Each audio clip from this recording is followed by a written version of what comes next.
Mga kababayan, huwag nyo nang hanapin ang mga pulis sa presinto sapagkat kami ay nasa inyo ng mga telepono. Dial 911, darating kami sa loob ng 5 minuto.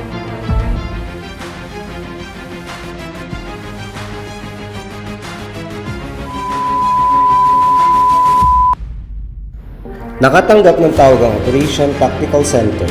Date, August 9, 2025.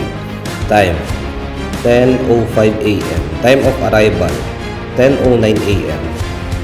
Responding unit, 643 base. Imus CCPS. Place of occurrence, Tanzan Luma, Aguinaldo Highway. Reported incident, vehicular accident.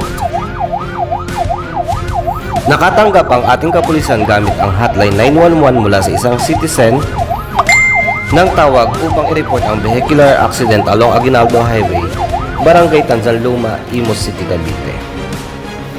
Agad naman itong ipinagbigay alam sa nakakasakop na patrollers upang marespondihan kaagad ang nasabing insidente. Ayon sa caller, sila ay patungong Bacoor nang masagi ng isang motorista ang kanilang sasakyan.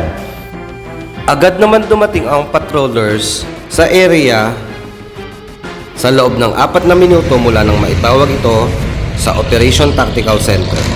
Ang mga patrollers ay agad nagbigay ng assistance at dinala ang vehicular accident sa intersection para sa proper disposition.